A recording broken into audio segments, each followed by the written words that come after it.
From the field to the film room to the war room, the road to the draft, shall we say, ends right here on BGN Radio.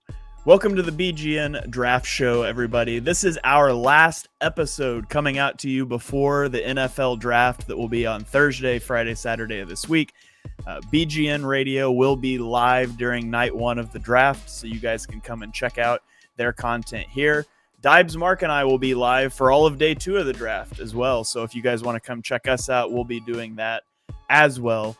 We'll also all be back next week after the draft to break down everything, our thoughts on how the Eagles performed. Maybe we'll touch on the other NFC East teams as well. But today, as promised, we have been through a positional breakdown for every position in the draft.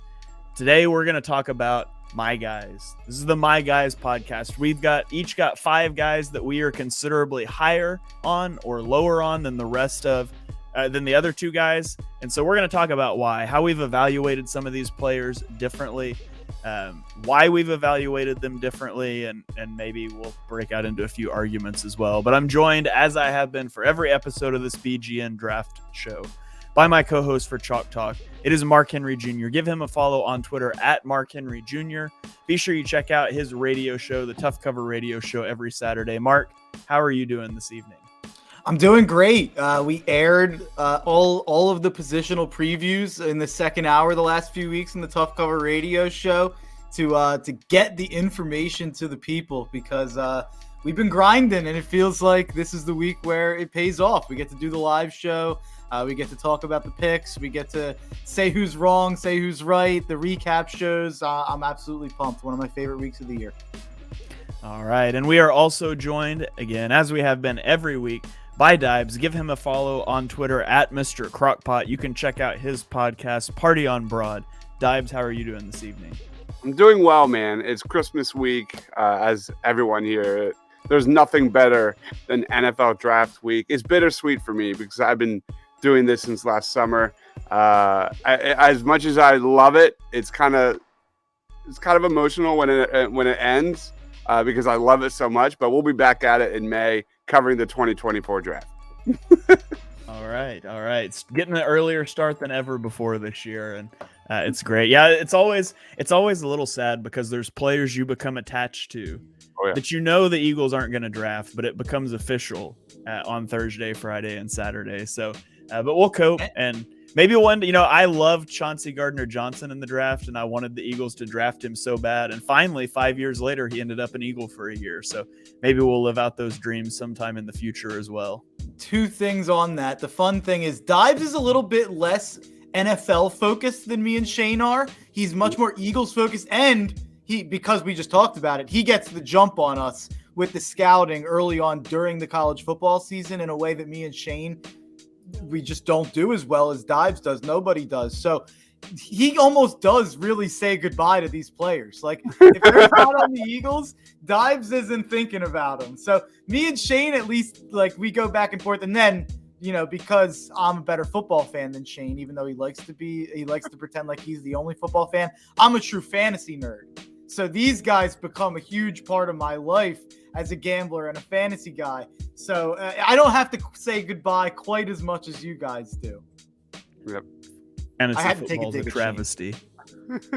Fantasy football's a travesty. Oh, my God. Okay, so let's dive into it. We've each got 5 guys that we're considerably higher or lower on than consensus. This draft spreadsheet that we're using to compile all this, it'll go out on Twitter later this week, so you guys can track along during the draft with our big boards if you want to. But we're going to dive in here. We're going to start with one of the guys that's been deemed my guy. It is cornerback Deontay Banks out of Maryland. He comes in at number 19 on my big board.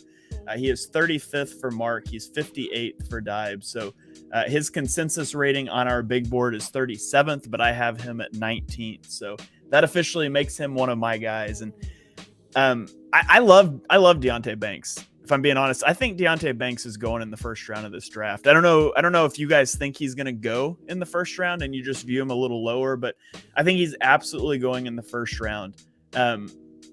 his athleticism, like his physical profile. Obviously, I'm a relative athletic score guy, but he's a 10.0 relative athletic score. And this isn't a Tariq Woolen who's really raw. He still never should have fallen as far as he did based on his athleticism. But when you can get a guy that's this athletic, and he's not just this super raw guy. Like he looks good on film. He's strong at the catch point, a good tackler, all of those things. I think the biggest thing for him is just his lack of collegiate starts and his lack of exposure playing at Maryland. Obviously, 2020, he only played 3 games with the COVID shortened season. And then in 2021, he only played 2 games with a shoulder injury. So 2022 was really his first big exposure, and it was for Maryland. And so I really think if Deontay Banks played in the SEC or if he played in the Big Ten, I think he would have gotten more exposure, and I think a lot more people would know his name. But I feel pretty strongly that Deontay Banks is going at the end of the first round. I don't know. Do you guys agree with that? Do you think he is going to go the first round? You just have him a little lower, or do you think he's more of a second round guy? I think he's fringe. Like, I think it could go either way. Like, I think if he goes, it'll be in the 20s, or maybe in the back, the last couple of picks. I don't think he'll go in the top 20. Maybe I'm wrong there, because I do think there is a lot of corners in this draft. Yeah, I think you hit on it. It's the lack of tape more than anything. In a pretty deep DB draft, there isn't as much tape out there. The ball skills aren't evident. He only had 1 pick throughout his career there, I think. So it's not like a guy that wowed me on tape. But when you talk about the athleticism, this is a guy who I probably had in my 50s going into the combine maybe. So this is a guy who I've propped up because of those traits that he's shown throughout the process. But I have him at 35. It's not like we're talking about a guy I don't like. I think he definitely has a lot of upside. My comparison is to poor man's Marshawn Lattimore, because he's a pretty direct athletic comp to Marshawn Lattimore. If he turns in an 85% career of Marshawn Lattimore's, good years, that's a pretty good player.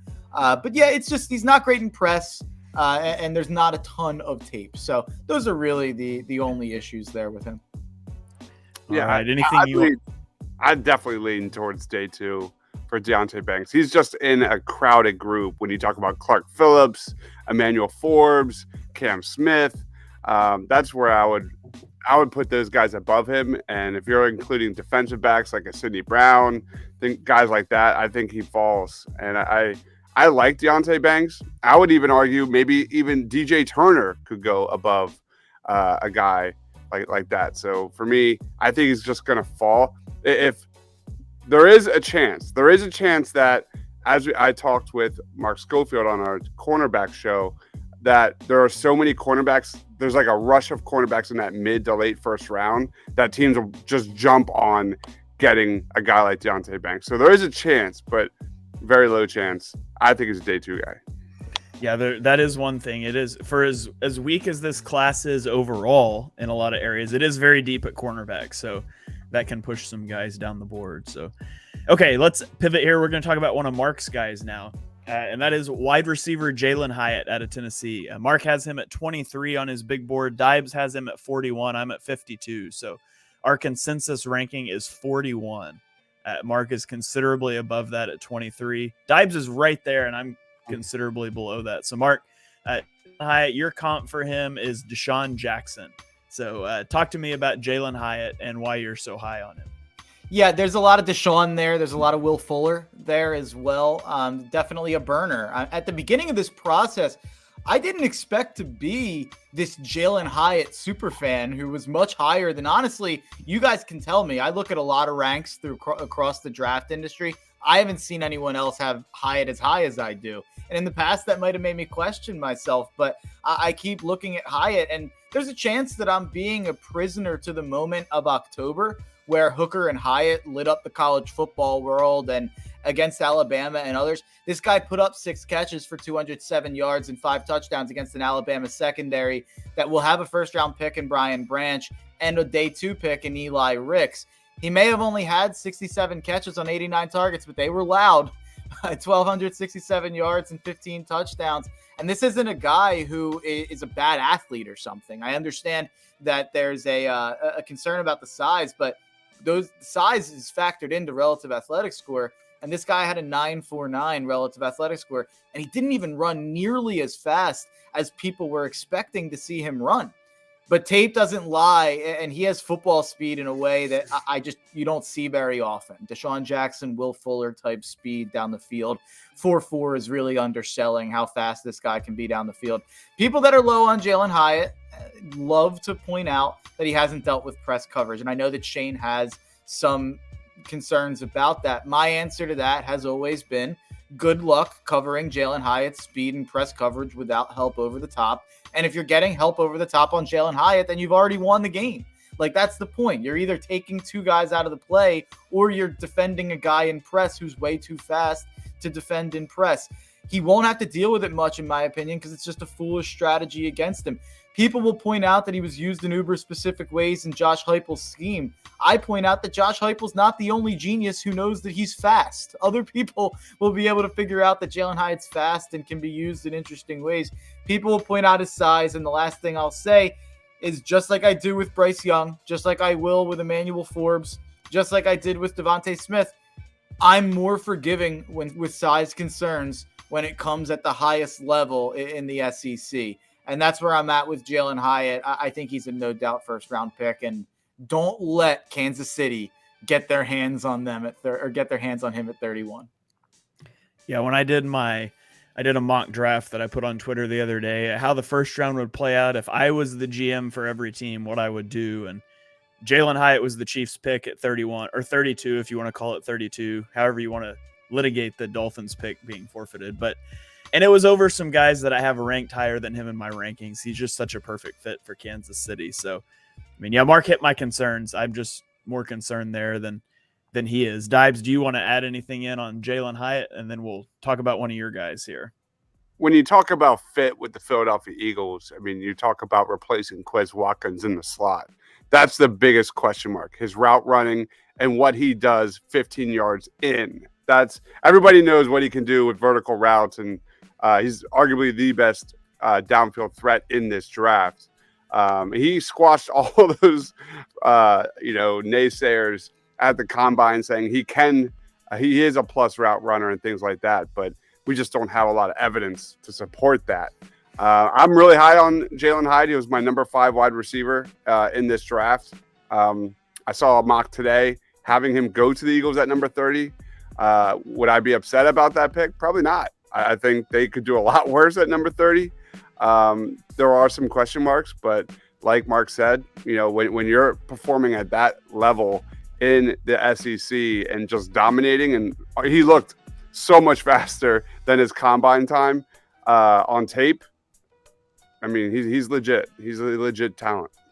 Put him at wide receiver 3 for the Eagles and send him deep every play and force teams to either dealing with him deep or AJ Brown and Devontae Smith and Dallas Goedert. Like, yes. I love the fit at wide receiver 3. Even he might not be the prototypical underneath slot receiver guy. I don't know how much you need that when you have Kenny Gainwell, you have Dallas Goedert, and you have Smith who can kill you on the inside as well. So I think you could make Jalen Hyatt's speed work in this Eagles offense. All right, let's go to one of Dibes' guys. It is center John Michael Schmitz out of Minnesota. Consensus, he is 35 on our big board. Dibes, you have him up at 17, well above consensus. So talk to me about John Michael Schmitz. All right, I mean, you have to start with, this is a generally weak draft. So normally, I wouldn't even go like this, but in this draft, the sure things, the high floor guys get bumped up just a little bit for a lot of these guys. And John Michael Schmitz has an incredibly high floor. This is a guy who he was the highest graded center in college football last year. Amazing size, 6'4". He's a little bit old for the position. He'll be 24. He just turned 24 actually. But power, body control, football IQ, all of those variables suggest that this is one of the premier plug and play starters from day one in the NFL. He's not the most athletic interior offensive lineman, but I think he is the most pro ready. So you look at this guy, he's allowed 2 sacks, 5 hurries, 1 quarterback hit on 767 offensive snaps in his career. He hasn't seen a single snap outside of center, but I think he's got the athleticism to kind of fill in at left guard or right guard if he has to. He's a versatile run blocker, experienced playing in both man gap and zone blocking schemes. You look at Minnesota, they were a run-first, run-heavy offense that had a very diverse running game that mixed in a variety of techniques. So I think this guy is a major competitor. He's a reliable pass protector. He's got really good footwork. I think in a draft that really struggles to have a lot of guys that can play from day one, especially in that mid to late first round area and day two, where there's a lot of developmental projects and toolsy guys all over the board. John Michael Schmitz is a sure thing, and I don't know why people are sleeping on him. I think he's a real deal talent. I get positional value, but we'll see. Yeah, that's one of those things where there's the evaluation of a player, and our evaluations of John Michael Schmitz are the same. High floor, plug-and-play center, but our valuation of that player at that position is what's different. So for me, I don't disagree with anything you said about John Michael Schmitz. I'm just generally lower on a center than you are. And I was higher than anybody on Creed Humphrey the year that he came out and Kansas City drafted him. And I still didn't have, I wouldn't have taken Creed Humphrey that highly. So I'm with you on what you think of John Michael Schmitz. I just can't put a center that high on my board is ultimately where that one comes down for me. Yeah, I don't think he's like a Creed Humphrey level. I don't think he's going to be a Creed Humphrey level center also. Like, I don't see him getting to the second level as an athlete, like a Jason Kelsey or like the truly, truly elite centers out there. But I think he's a plug and play guy. Like, I compared him to Ben Jones, which might sound like a lot of people are going to be like, oh, who's Ben Jones? He's been like a pretty decent starter for a pretty long time. Like, I think that's how I look at John Michael Schmitz. Like, I think he'll plug in, and I think he'll be a pretty average to above average center. I think he'll be that from day one. And a lot of the time I've said I'm more forgiving on positional value, and I'm willing to rank running backs and safeties and interior linemen higher than others. But when it's just a center who can't play guard, I struggle with that a little bit. So when there's guys who can move around on the offensive line and the interior line, I'm generally a bit higher on those types of guys. But John Michael Schmitz, he's a lock to go in the first 2 rounds and in the first 60 picks, in my opinion, and he can start right away. All right, let's go on to my second guy is Tuli Tuipulotu out of USC, and you can call him an interior defensive lineman. You could call him an edge. You can call him whatever you want. I'm 37th on him. Our consensus big board has him at 53 overall. I don't know how you're going to use Tuli Tuipulotu at the next level. I think he could be I think he could play inside or outside in a 4-3. I think he could be a D end in a 3-4. He cut a lot of weight in 2022 and got a lot more athletic, and he led the NCAA in tackles for loss and sacks. So he's a highly productive player. He's explosive off the line. He's got a lot of pass rush tools in his toolbox, but he's an ultimate tweener player. Like, I wouldn't trust him as a pure edge rusher. I don't think he's got the bend to win there consistently. Ultimately, I feel like you have to have a plan for Tuli Tuipulotu. He's either going to have to commit to like bulking back up to be an early down player and sacrifice that athleticism, or I think he's got to stay trim and athletic and be a late down player. I'm not sure he can be a 3 down player. And so there's a lot of flexibility there. There's a little bit of something for everybody depending on what you want to make him, but I'm very aware that a lot of times those players don't pan out. And so he's an intriguing athlete who has a lot of production in the college level. It's going to be more important for him than any non-quarterback probably in this draft, the scheme that he lands in, the team he lands with, and how they choose to use him, because that's going to make or break Tuli Tuipulotu's career, in my opinion. So I'm a little higher on him just because I think he can appeal to a lot of teams, but you're going to have a well-defined plan for what you want him to do. Yeah, I have in my scouting report I could be way too high on Thule or way too low on Thule, and I have him at 61. So I can understand pretty much any ranking on him. He's a tweener. I always kind of struggle with tweeners on the defensive line, and I struggle with guys who I don't know if they can play 3 downs. I always prop up guys who can and kind of penalize guys who I'm not sure if they can. So that's where I'm at on Thule. I could be way too low or too high on him. All right. I don't buy it. I mean, the exact opposite of a John Michael Schmitz. Like, this guy is going to need a defensive coordinator that can get creative, attack those mismatches, use that guy on, passing downs, things like that. I get really worried about this guy's draft stock. I would be shocked if he's drafted round 2, round 3. I could see it happening. But I could definitely also see him falling to day 3 because of the tweener. I think it's more of a negative than a plus on my end. All right, let's keep rolling here. Mark's number 2 guy is safety Antonio Johnson. He is number 25 on Mark's big board. He is number 44 on our consensus big board. So, Mark, what do you like so much about Antonio Johnson?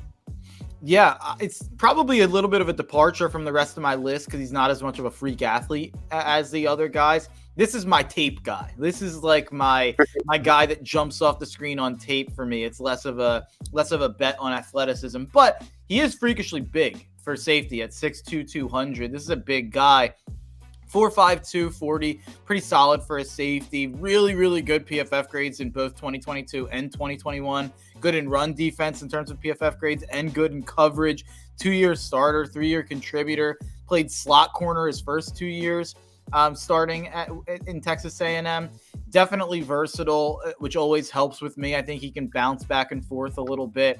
And I do think he's got the size and traits to be a true safety, but he can play nickel corner, can even play dime linebacker in some packages. He plays great against the run. He's masterful defending screens, huge tackle radius, crazy burst. You'd like to see more plays on the ball, but you'd think you'd see that more at safety, which he hasn't played as much of as he has at cornerback. The NFL comp side make for him. I would throw Jesse Bates out there. He's a pretty exact athletic and size comp to Jesse Bates, who played on the Bengals for a while and just signed for big money with the Falcons. Really, really good player.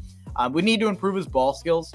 Jesse Bates has really, really been a good ball production guy at safety in the NFL, but Bates wasn't that in college. So it's proven that it can be traits can prove out in the NFL that haven't in college. So I think Johnson's a guy who can play right away. I think he's got the ability to grow. He's got the ability to improve.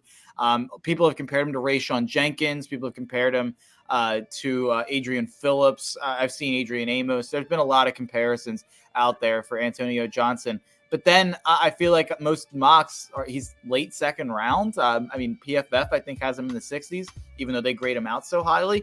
I don't really understand what I'm missing and what I'm supposed to be lower on Antonio Johnson for. Is it just that I'm in general higher on safeties? I don't know.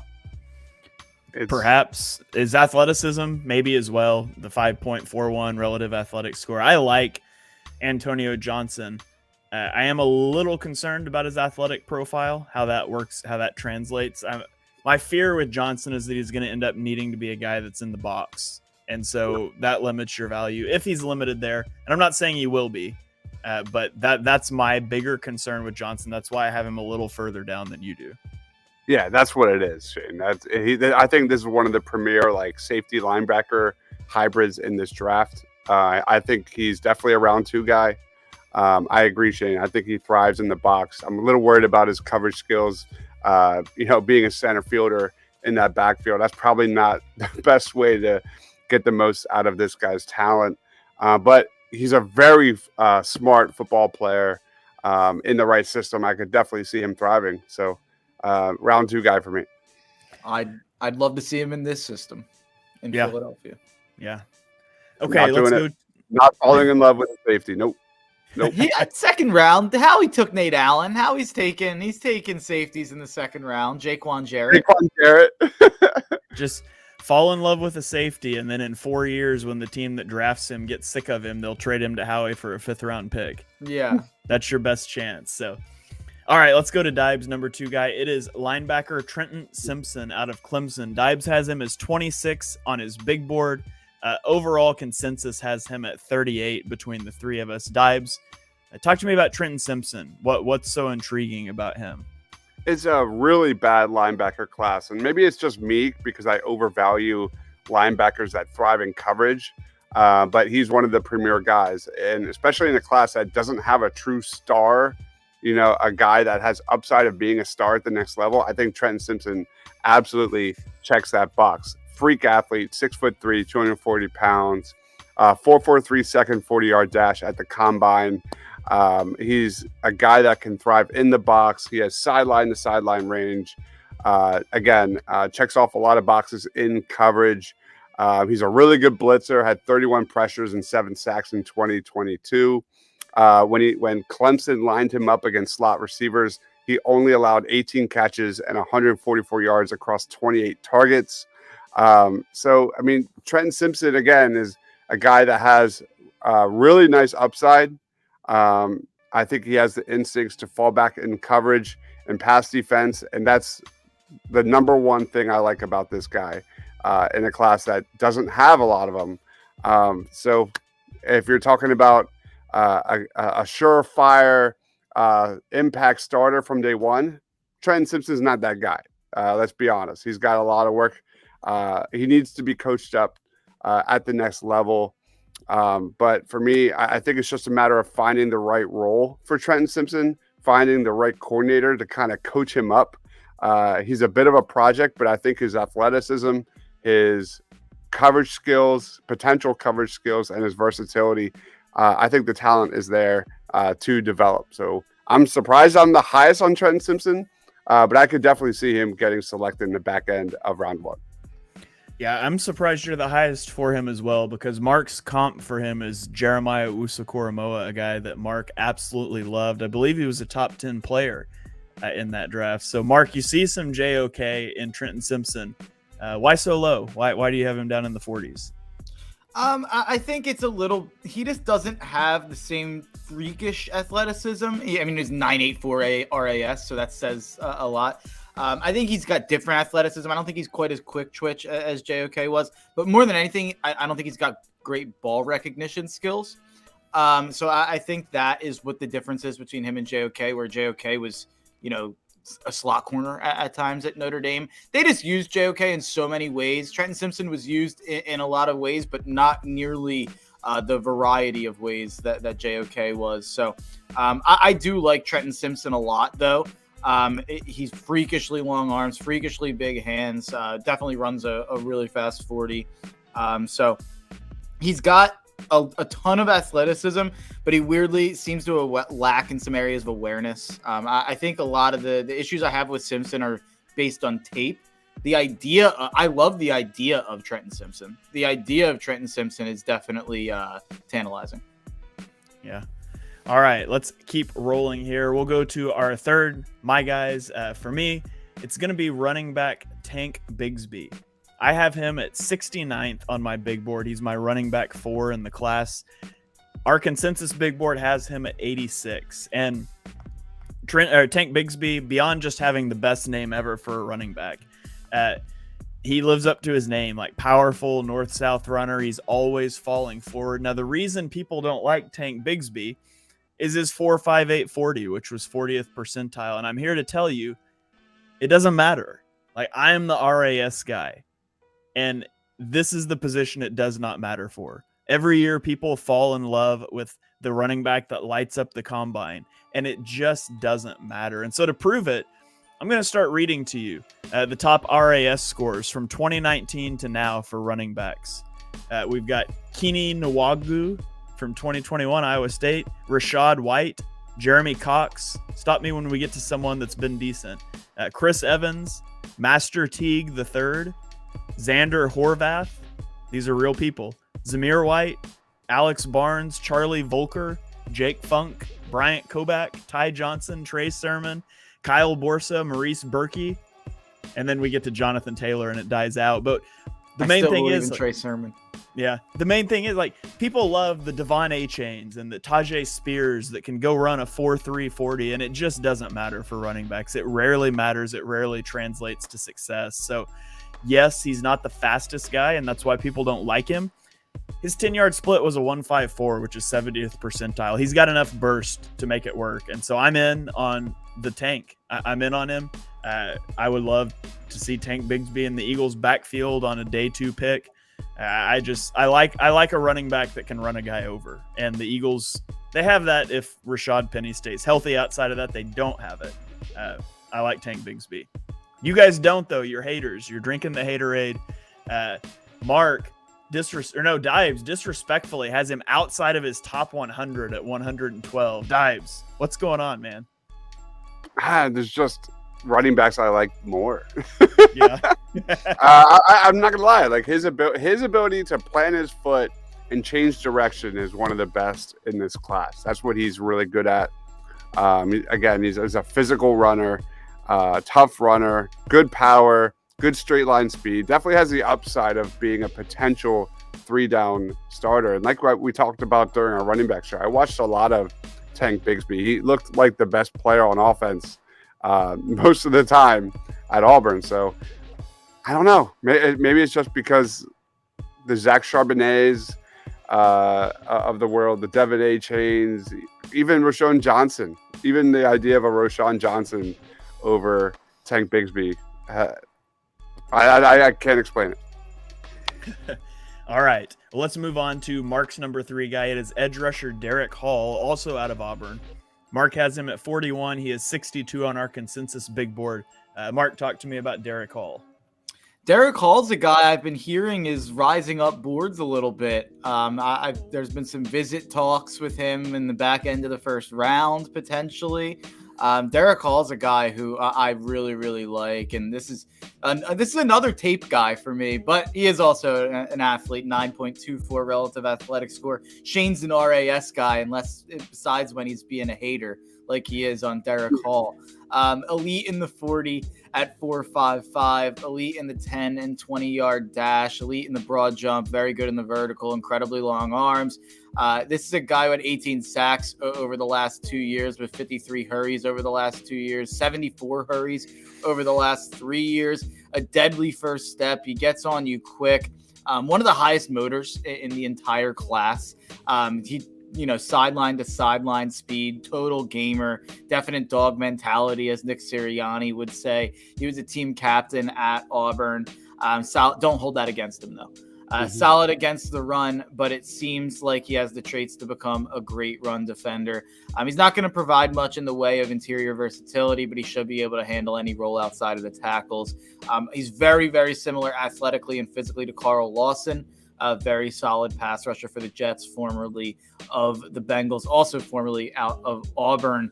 This was a former three-sport athlete who starred in basketball and track as well, 4-star prospect coming out of high school. So Derek Hall, I feel like, is a guy who we just haven't heard nearly enough about throughout the process. And I think you can chalk that up similarly to Dibes talking about Bixby in the running back class and how there's a lot of options. There's even more in the edge class. So it's easy for guys to go under the radar. Adiba Wara is a guy who's probably went under the radar for me. I probably have him too low. But I think that way about Hall for a lot of people. I think people are too low. All right.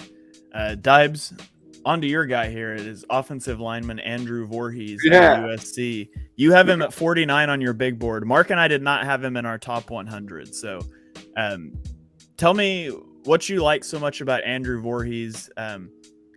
I was surprised when we were looking at these lists that you ended up still having him that high. Yeah. I mean, when we're talking about talent, that's where I have him on the big board. I know. Let's talk about why he's going to fall. But Andrew Voorhees is one of the most experienced players in this class. Played nearly 3,500 snaps in 6 years, 5 years, either as a full-time starter or starter for most of the season. Has only given up 11 career sacks. Really great size, 6'6", over 320 pounds, immense base, ridiculous power, ridiculous strength, can absorb blows, stay attached to blocks, man. This guy's an incredible competitor. He competed on the bench press despite tearing his ACL at the combine and still outperformed the offensive line group with 38 reps. I think he's a scheme diverse player. He's comfortable with a lot of different concepts, just elite versatility. Again, he's played an insane number of snaps, 400 plus at each the left tackle, left guard, and right guard. The biggest concern here for Voorhees is that torn ACL that he suffered at the combine. It was reportedly a clean tear and is likely going to delay his rookie year until who knows what. So NFL teams could maybe look for another guard that can make an immediate impact. And we could see his draft stock fall because of that, possibly to day 3. But I think even if Voorhees starts as a backup from the jump, I see this guy having a very quick path to being a starter sooner than later. Negative-wise, he's also got short arms, and he kind of struggles against longer defenders who can kind of get their hands on him first. So talent-wise, I've got a round 1-2 grade on this guy. But I agree the concerns are that injury.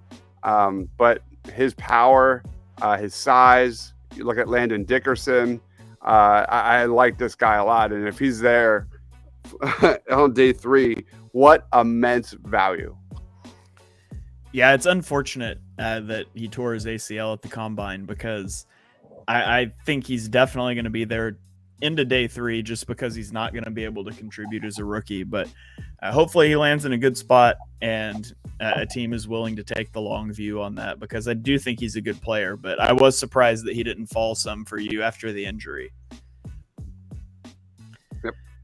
Okay, let's roll into round 4 here. Are the 4th guys on our my guys list. For me, it is wide receiver Rasheed Rice out of SMU.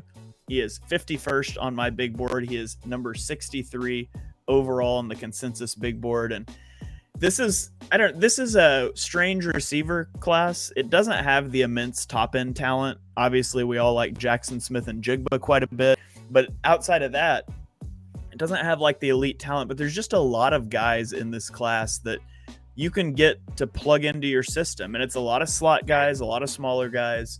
And Rice isn't an exception, although at 204 pounds, he is kind of an exception that he actually weighs over 180 pounds. Not many of these guys do, but he's just sort of average speed, average size. He ran a 4.51 40, which is 51st percentile. His 1.49 10-yard split is 93rd percentile. So he's got good burst, similarly to what I talked about with Tank Bixby. He's got really good burst, not the best top-end speed, but he's an average top-end speed. One of the things I like most about Rice is that he's a really good blocker out on the perimeter, and that's hugely important for me. For receivers, especially if it's not going to be my stud number 1 wide receiver, I need you to be able to block. Now, there's consistency issues, and I would honestly probably have him higher if he didn't have issues with some routine drops. Like, he's maddening to watch because he'll make these highlight reel catches, and then it's like, I swear it's like 2 plays later, ball hits him right in the hands and he drops it. So if he can get that consistency, I think he could be a really good player at the next level. It's going to be getting that consistency. And unfortunately, we've seen too many receivers come in with those drop issues and it just never gets fixed. And so that ultimately kept me from going even higher on Rasheed Rice. But I do like the player. I think he's got interesting potential if he can get rid of those concentration drops. Okay, let's go to Mark's number 4 guy. It is offensive tackle Blake Freeland. Mark has him at number 50 on his big board. He is number 73 on our consensus big board. So Mark, talk to me about Blake Freeland. Yeah, there's definitely a theme with my next 2 of just absolute freak shows. Blake Freeland is 6'8", 310. He had I believe a 9.83 relative athletic score, 10-inch hand, or the size 10 hands, 34-inch long arms. I mean, this guy is just an absolute monster, and he actually tested incredibly well in terms of speed and agility, running a 4.99, and also testing really well in the splits and the shuttle and the 3-cone. He had the greatest vertical in the history of offensive tackles at the combine. Really good broad jump. And obviously, yeah, we're taking him for the traits. This is a project. This is a guy we're putting down the line and hoping that the traits come through. But the funny thing about that is, and it's kind of a theme with my next two guys, is that we're talking about them like they're entirely projects when they're both pretty experienced. And this one, Blake Freeland, was the nation's second highest graded tackle this year, behind Notre Dame's Joe Alt, who's expected to be a first-round pick next year. He allowed only 7 combined hurries over the last 2 years. He allowed 0 sacks in 2020, allowed 0 sacks in 2022, and only 1 in 2021. 3 great PFF grades, a 91 PFF grade in 2022, a 90.7 pass blocking grade, 87.9 run blocking grade, really good at both at BYU. He's one of the class's most experienced tackles, 2,690 career snaps, the second most among tackles in this draft. And this is coming from a former converted high school quarterback and tight end. He also was a thunderous dunking high school basketball star, just an absolute beast on the basketball floor. And you saw that in the vertical, with the highest vertical we've ever seen from an offensive tackle. He switched from right tackle to left tackle, showing he can play both. I think he's got really good hand usage in terms of he's got really long arms and he uses them well. He's definitely at his best on the move. It would serve him well to add some muscle to his frame. But we're seeing guys like Mel Kiper put him in the first round now, and people are saying he's climbing up the boards. And, I would not be shocked if this was a guy the Eagles looked at and said, put him in Stoutland University with Lane Johnson, and in 2 years, we think we can add 20, 30 pounds and teach him how to play football. And I say teach him how to play football, but, he played pretty well at BYU. So I don't think he's as much of a project as other people think. I know he had his struggles at the Senior Bowl. I know there's reason to be concerned about the frame. But, man, the traits are all there. All right. Let's go on to Dibes' number 4 guy. It is quarterback Tanner McKee out of Stanford. Dibes has him number 50 on his big board. He is number 99 on our consensus big board. Dibes, why do you like a quarterback that can't move? Exactly. Like, if this was the year 2000, Tanner McKee would probably be a first-round lock, right? But this is a guy that was in survival mode in 2022. He had a lot to deal with when it comes to, pass protection. He played behind the 8th lowest graded pass blocking offensive line in the Power 5 last year. This guy's a polished passer, great footwork, great timing, great accuracy. His 2.51 second average time to throw was the second quickest of any quarterback in this draft. So you look at this guy, again, great size, great arm. And I think he's a better prospect than the stats suggest. Let's talk about Hendon Hooker. He had a great season at Tennessee. Some fans are now saying this is a first or second round talent for a guy that's already 25 years old and will be 26 before his rookie season is over. McKee just turned is about to turn 23 years old. I agree, Shane. He's, he's a liability when it comes to getting out of the pocket, and he doesn't move well, and that often leads to sacks. But, I think McKee could be a great fit for a team that wants to kind of run a throwback passing offense with a lot of play action that already has a really good offensive line. I think what he does really well is he makes really good reads, and I think he throws the ball really well, accurately with anticipation, and he's got a true skill set there. So Tanner McKee, I think, is being slept on. Yeah, I'm just out on quarterbacks that can't move. I did my best. Yeah, you did your best. It was a good argument. I can't call it a convincing argument, but if I'm being honest, I was dug in already. To me, he is a pocket passer with bad pocket presence. He doesn't do a good job of dealing with pressure inside the pocket. Hold up. No, I'm not going to take this from Mark who was Carson Strong's biggest fan last year. I will not have it, Mark. I will say. Hey, first of all, I was way wrong on that. That's a bad take by me. But Sometimes we learn from our mistakes, Dibes. We learn from our mistakes. Third of all, that guy's knees, I think, are like the worst knees in the history of knees. Like, I think Carson Strong can't walk comfortably. So I still am gonna throw that little asterisk on that. But yeah, I did lower him by the time the draft came around. But yeah, it was a bad thing.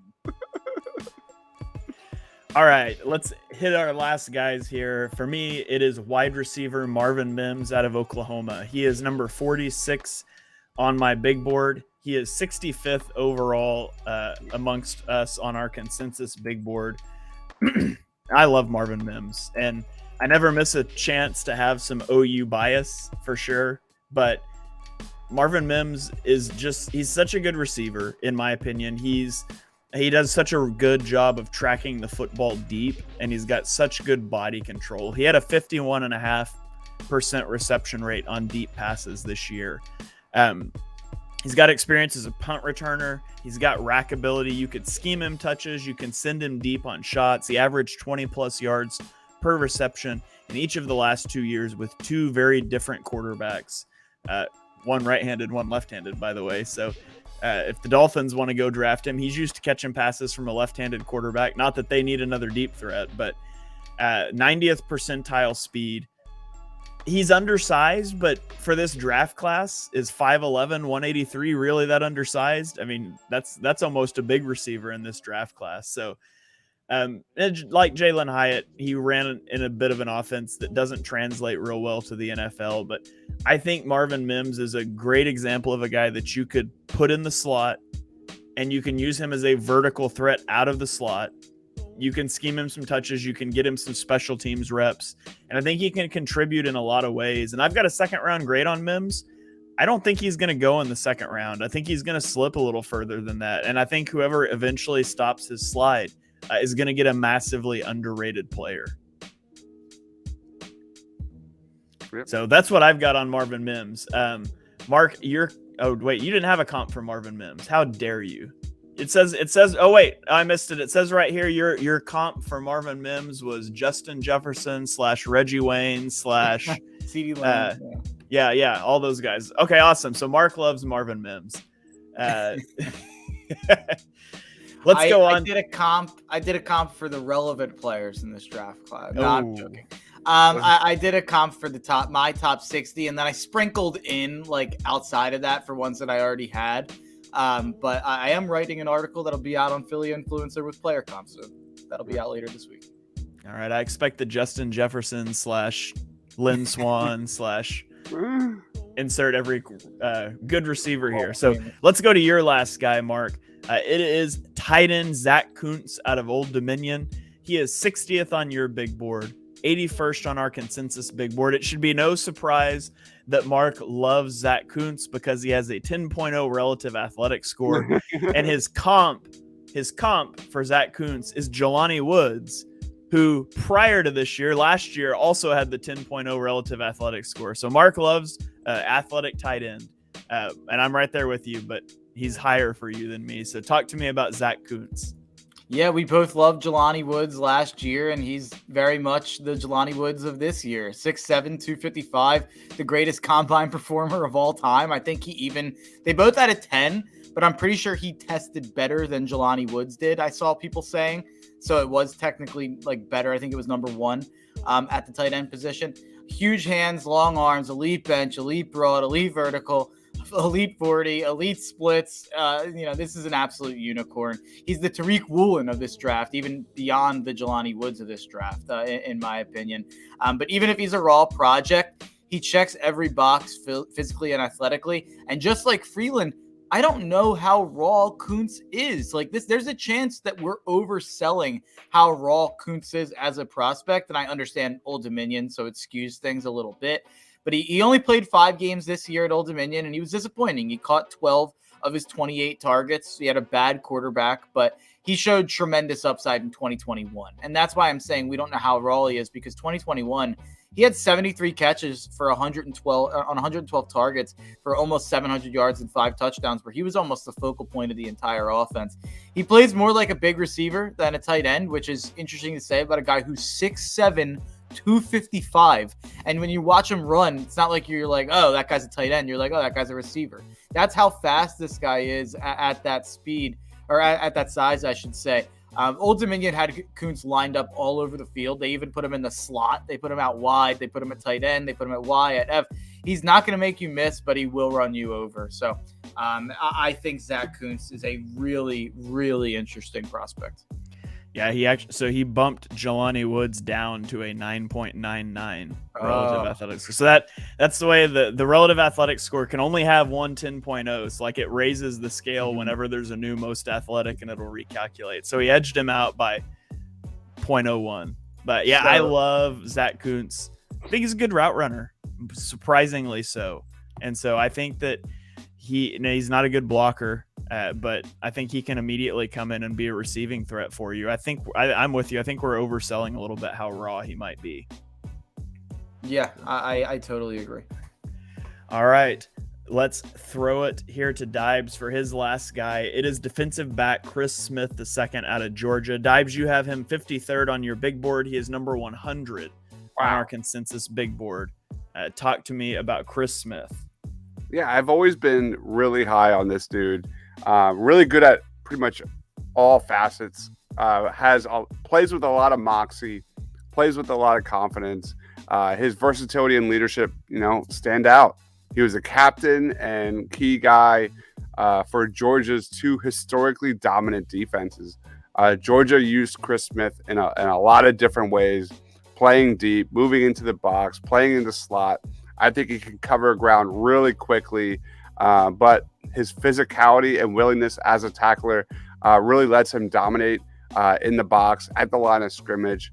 He can read route combinations in front of him and react in a flash. Over the past two seasons, he's allowed 38 of 60 targets his way to be completed for just 341 yards and 2 touchdowns compared to his 6 interceptions. He's got some missed tackles on film for sure. I love his aggressive mindset, but sometimes he does come in a little too hot.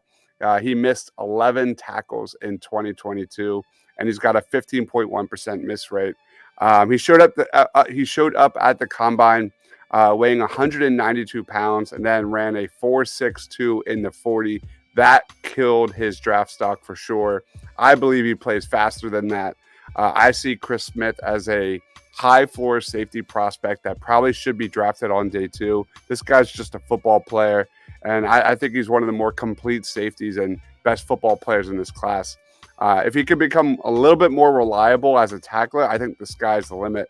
I don't understand, like my other guys on this list, why people are sleeping on Chris Smith after doing it at such a high level again and again and again for Georgia. Yeah, I think that his combine performance really, really hurt him. That 2.77 relative athletic score, and safety is one of those positions where athleticism may not matter as much as it used to, as teams are starting to go to more split field looks. It doesn't require that center field speed, but that's concerning for him. And I think a lot of teams probably they have certain thresholds you have to hit, and I would not be surprised if a lot of teams took him off of their board at that point. And he may slide, and I'm with you. Like if he just tested poorly, if he can, work on his technique and some of those things, like he could still be a good player, and he might be a really good value for somebody as he starts to slide down the board there. Yeah, for me, it's strictly combine. It was literally all combine. I was watching the combine during my radio show, and I looked at my producer and I went, oh, this guy's supposed to be really good, Chris Smith. And then he ran the slowest 40 I've ever seen in my life. I know it was a 4.62 or whatever, but I remember watching it live. I was like, this is the slowest person I've ever seen move in my entire life. So I was just so shocked because I remember watching him on tape. I agree he doesn't play that slow, but the combine just scared me straight, to be quite honest. All right. And that is going to do it. That is the My Guys episode of the draft. 5 guys for each of us that we're considerably higher on than the consensus amongst the 3 of us. Mark, what do you have? I have a surprise for the listeners that I'm also going to surprise the two co-hosts on here. Yeah. Because we're talking about who we're high on. Let's air out the dirty laundry. Let's talk about who we're low on. Honorable mention here. I'm just going to throw it out. Shane's 5 guys that he's the most out on statistically compared to me and Dives. Tight end Michael Mayer. Wow. Tackle Cody Mock. Wide receiver Josh Downs. Tackle Darnell Wright. And his number 1 player that he's most out on, he can correct me if he wants, but it's Jalen Hyatt, who he had at 52. Dives, his 5 guys. Hold on. Those are all strong guys. Point of order. I have Michael Mayer with a first-round grade. How is he one of the guys I'm the most out on? He's like number 26 on my big board. 27. But he was 27 on the big board. Dives has him 13. I have him 17. So there's a gap there in the consensus. Also for Shane, it was a little harder to find guys he was like more out on. With me and Dives, we have guys ranked pretty surprisingly low compared to consensus. Shane, it was hard to find a 5th guy. So you not having Mayer at tight end 1 kind of is what made me put him on there for you. But Dives, the 5 guys Dives is most out on. We have wide receiver Jordan Addison, tight end Darnell Washington, cornerback Deontay Banks, safety Antonio Johnson, and the guy he's most out on in the entire class is quarterback Anthony Richardson. Yeah, I think that makes a lot of sense. And then my 5 guys I'm out on is edge Nolan Smith, defensive tackle Brian Brzee, offensive tackle Anton Harrison, edge BJ Ujulari, and then the number 1 guy I'm most out on in the entire draft class, and this should come at no surprise to anybody, is quarterback Will Levis. All right. Yeah, he's getting considerable number 2 buzz right now. Yeah. You want to see a reaction on a live draft show. If Will Levis goes second, there will be one from me. Mark is going to be favorite right now. Mark's going to be really upset because Nolan Smith is one of the guys he's most out on, and I think he's one of the more likely picks for the Eagles at 10. I did my mock draft though, how things would go if I was the GM of every team, and he went number 29 to the Saints, and I had a Saints fan who's like, "Oh, that would be terrible if we got Nolan Smith." I was like, dude, Nolan Smith's probably going in the top 10. You would be thrilled if you got him at 29. I think he's going in that mid-teens area. Like, I think Green Bay at 13 makes a lot of sense now. Like, he's a Green Bay type guy. So I think he goes in that teens. And by the way, like, I'm saying I'm out on Nolan Smith. The other 4 I'm really out on. Brzee, Levis, Harrison, and Ojulari I'm pretty out on. Smith I have at 29. It's just relative to you guys. You guys have him both, I think, around 15-ish. So it just pushed him. The consensus there means I'm pretty low comparatively. And if the Eagles took him 10th, I'd be upset compared to the other options available, but it's something I could pretty easily talk myself into. I just don't know about the immediate contribution. No question, a better draft pick than Lucas Van Ness. No question. I would rather Van Ness. No, absolutely not. Boo. Eagles you can Twitter send your hate mail at Mark Henry Jr. _ on Twitter. He wants the Eagles to draft Lucas Van Ness. He wants them to trade up for him, is what I just heard. That's not what I said. I like him at 30. Like him at 30. I'm fine with that. Yeah. Okay. Well, it has been a fun draft season. I hope you guys have enjoyed listening to our positional breakdowns, our My Guys stuff. If you have, be sure you follow these guys on Twitter. They put out a lot of great stuff on different places. I'm going to get them back on here next week, and we'll break down everything the Eagles did in the draft. So we're going to see you guys on the other side of the draft.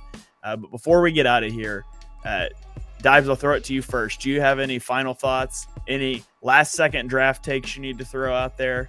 The floor is yours. Final thoughts. Number 10 for the Eagles, I'm looking at defensive line. If my guys aren't there, I trade back. That is my mindset. Has been for a while. Jalen Carter, if he's there, I'm taking him and celebrating. But Miles Murphy, Tyree Wilson, those guys, if they're not there, trade back. And then there's a lot of different possibilities available for the Eagles. But that's my mindset right now. All right, Mark, any final thoughts? Any last draft takes you need to fire off? Yeah, I mean, I'm similar boat as Dives. Give me Murphy, give me Tyree Wilson, Jalen Carter. I'll throw in Jackson Smith and Jigba. That's definitely, he's in that group. There's only 5 guys that would excite me at 10. It's those 4 and Will Anderson. Will Anderson's not going to be there. So it comes down to Murphy, Wilson, JSN, or Jalen Carter. If they're not there, or you're not going to take one of them, trade back. And my ultimate prediction would be that the Eagles trade back to about 17 to 20, something in that range, and they either take Myles Murphy or Bijan Robinson. All right, I have 2 takes to fire off here at the end, and Mark's not going to like either of them, so I'm just going to say him, mute him, and then end the show. The first one is I think the Eagles are taking an offensive tackle with their first pick. I think that's the direction they're going to go. Absolutely not necessarily what I would do. I think that's what they're going to do. It's definitely possible. It's definitely possible. Nobody likes to build through the trenches like the Eagles. My second take, and Mark will love this one too. This one's a little bit in jest, but I just got to get Mark riled up one more time. There's going to be a good wide receiver from Tennessee that comes out of this draft, and his name is Cedric Tillman. Cedric Tillman is going to outperform Jalen Hyatt in the NFL. No, he won't. Well, that's a take. That's a take. But wait, I'm curious. I'm not the highest on Tillman? I'm honestly not sure. I like Tillman quite a bit. Let's see. You actually are. You're actually higher on Tillman than I am. You have him at 68. I've got him at 75. But I like Tillman quite a bit. Kind of a big-bodied receiver in a class that doesn't have a lot. And I just thought I could throw a little more shade at Jalen Hyatt just as a parting shot here to Mark.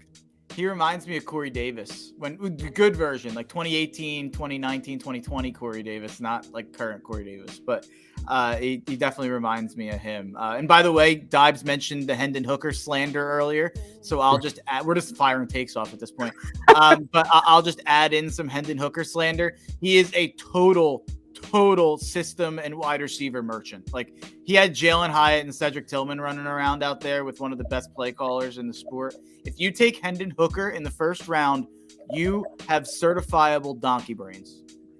Hendon Hooker's going in the first round. There is no doubt in my mind. I don't think GMs are this stupid. They can't be this stupid, Shane. I don't know. I would not in a million years do it, but I think he's going to. I've got a 3rd round grade on Hendon Hooker. Same. So, all right. Anybody else? Any other last takes you need to fire off before we ride off into the sunset?